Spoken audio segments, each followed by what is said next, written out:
Esta actividad está encaminada en desarrollar el abordaje para reconocer cuáles son las alteraciones de la cognición y la conciencia y la manera como en las afectaciones del desarrollo y funcionamiento de los procesos cognitivos y la conciencia, las disociaciones presentes en síndromes neuropsicológicos pueden generar un impacto negativo en los comportamientos del ser humano, así como también la importancia de los elementos para comprender la naturaleza y función de la cognición en su desarrollo típico. Esto lo lograremos utilizando las fuentes proporcionadas por el tutor y fuentes confiables en las que he solicitado. Alteraciones de la cognición y de la conciencia. Engloban alteraciones de una o varias de las funciones cognitivas para procesar y recordar la información que incluyen las áreas de la percepción, atención, lenguaje o memoria. Implican alteración al pensamiento, aprendizaje, memoria, juicio y toma de decisiones. Por ejemplo, cuando se sufre una afectación a nivel cerebral, se presentan inhibiciones tanto a nivel cognitivo como de conciencia. Inconsciente cognitivo, estado mental donde la información procesada se encuentra irreconocible o incomprensible para el individuo y parte de un marco cognitivista computacional, equipado desde lo mental con el procesamiento computacional. Sus funciones cognitivas mentales son activadas por estímulos sensoriales, procesan la información sensorial, decodifican la información mental, siendo aquí donde sistemas operacionales cognitivos comienzan a procesar la información no observable o plenamente consciente en un primer momento, ya que sucede en cuestiones de segundo, generando un tipo de conducta, aquello observable y comprensible para nosotros. Negligencia atencional. El término negligencia fue acuñado por Phineas en 1931, aunque fue hasta 1941 cuando Russell Brand empezó a considerarlo como un síndrome específico. Este neurólogo británico interpretó la negligencia como una alteración de la percepción del espacio producida por lesiones hemisféricas derechas de localización posterior. Son causadas por accidentes cerebrovasculares, traumatismos craneoencefálicos, tumores cerebrales, infarto cerebral, hemorragia y enfermedades que afectan la estructura y funcionalidad cerebral.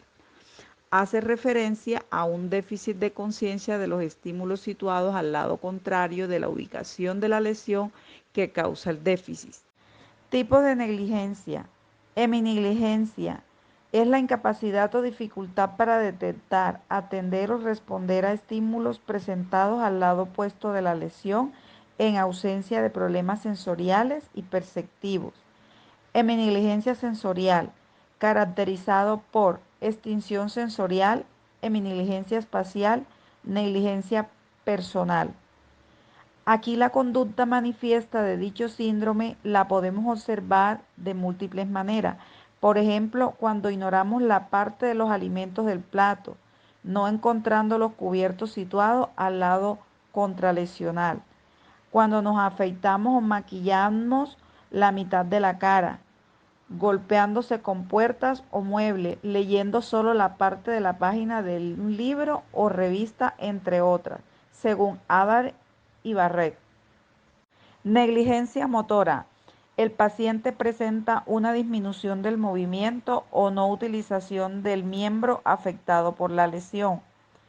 Negligencia representatoria. El paciente no reconoce la mitad de su representación o imagen mental de una situación real. Ejemplo, cuando se le pide al paciente recordar su habitación viéndola desde su lado de la puerta, no puede recordar nada de lo que hay situado en el espacio contralesional. Negligencia afectativa. La persona rechaza el lado más afecto o se comporta como si no le pasara nada, ignorando el lado de su cuerpo. Extinción sensorial o estímulo simultáneo. Este ocurre cuando el paciente, ante la presencia de dos estímulos, no atiende aquel estímulo situado en el hemiespacio contralesional y podría presentarse de una forma multimodal, ya sea a nivel visual, táctil o auditivo. Esta afectación se localiza en el lóbulo parietal izquierdo o derecho según el caso.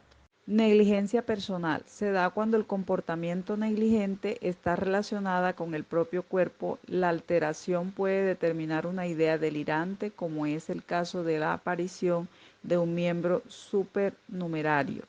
La persona no reconoce parte de su cuerpo. El paciente no reconoce que sus extremidades ubicadas en el lado opuesto o la lesión a la que pertenezcan. La negligencia unilateral es un déficit neurológico que puede aparecer tanto en la lesión del hemisferio derecho como en el hemisferio izquierdo, aunque es mucho más frecuente y severa por lesión del hemisferio derecho.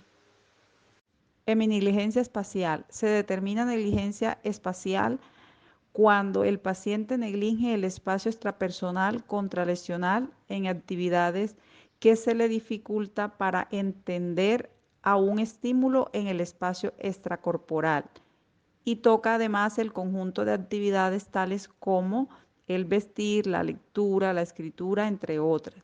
La heminegligencia espacial puede centrarse en tres marcos de referencia: el observador, como ojos, cabeza o cuerpo, el medio externo o el objeto. También presenta dificultades para reconocer estímulos entre el cuerpo y objetos y presenta problemas de actividades relacionados con su mismo cuerpo. Aprendizaje inconsciente. Es el que se adquiere del conocimiento inconsciente a través de la experiencia. Sin esfuerzo, se aprende sin pensar en ello a través de repeticiones. Determina las consecuencias de los hábitos y conductas involuntarias a lo largo de nuestra vida. Se obtiene a través de las interacciones con otras personas y el entorno. Ejemplo: aprender a caminar, hablar, relacionarse, ser amables, graciosos o de personalidad tímida, entre otros. Aprendizaje inconsciente. Evidencias a su favor. Cuanto más estudios e investigaciones se realizan sobre la mente humana, más evidencia se tiene a favor de que nuestra parte inconsciente es la que determina nuestras acciones. Se podría decir que el inconsciente es el encargado de evitar que nuestros pensamientos se saturen de información y, en cierta medida, nuestro ángel de la guarda que nos protege de nuestro entorno, mientras estamos distraídos con el pensamiento consciente. Ejemplo: en situaciones de riesgo, la primera reacción que tenemos es el inconsciente. Estudios que han utilizado estas técnicas han mostrado que puede ocurrir aprendizaje inconsciente cuando se emplean estímulos amenazantes. Por ejemplo, cuando ocurre un temblor, nuestra reacción es correr para salvarnos del peligro. Memoria inconsciente.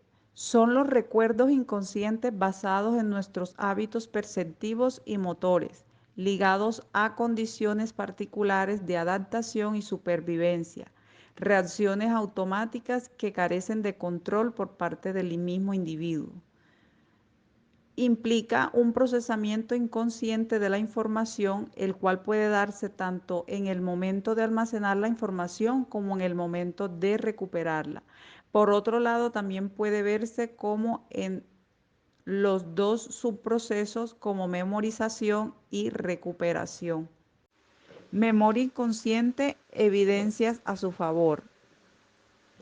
Mary-Claire Denneman, en 1996, en la Universidad de Waslow, en Canadá, ha demostrado que pacientes que se encuentran bajo la influencia de la anestesia, aunque afirman no recordar nada de lo ocurrido en ese momento, sus conductas posteriores demuestran que ellos cuentan con cierta información de lo sucedido mientras se encontraban bajo anestesia. Esto implica que los pacientes lograron percibir y almacenar inconscientemente información de la habitación y que luego fueron capaces de recuperarlas también de forma inconsciente, lo cual demuestra la existencia no solo de la memoria inconsciente tanto en el momento de almacenar como de recuperar la información, sino también demuestra la existencia de la percepción inconsciente. Trastorno disociativo. Son trastornos mentales que suponen una desconexión y una falta de continuidad entre pensamiento, recuerdo, entorno, acciones e identidad, causados por factores ambientales y biológicos, traumas, abuso sexual, estrés, guerra, entre otros. Sus síntomas son sensación de separación con uno mismo, pérdida de la memoria, percepción distorsionada, confusión, problemas de salud mental, entre otros. Despersonalización, desrealización. Según el Manual de Referencia de las Enfermedades Psiquiátricas, se define este trastorno como la presencia de experiencias persistentes o recurrentes de distanciamiento o de ser un observador externo de los propios procesos mentales o del cuerpo, causadas por factores de riesgo como estrés intenso, depresión, ansiedad, ataques de pánico, consumo de drogas recreativas. Desrealización es la percepción de que el exterior o del entorno es irreal. En este caso hablamos de sentir que la realidad está distorsionada. Sientes como si no fuera real o como si estuvieras viendo una película. La despersonalización hace referencia a la sensación de extrañeza sobre el propio cuerpo. Supone la sensación de extrañeza como si la persona viera desde afuera o como si estuviese alejado de la misma. Amnesia disociativa. Su principal síntoma es la pérdida de memoria. Es más grave que los olvidos normales y no tiene explicación como edad.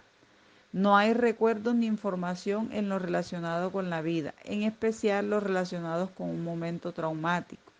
La amnesia disociativa puede ser específicamente de hechos producidos en un cierto momento, como combates intensos, o con menor frecuencia puede tratarse de la pérdida completa de la memoria sobre la persona misma.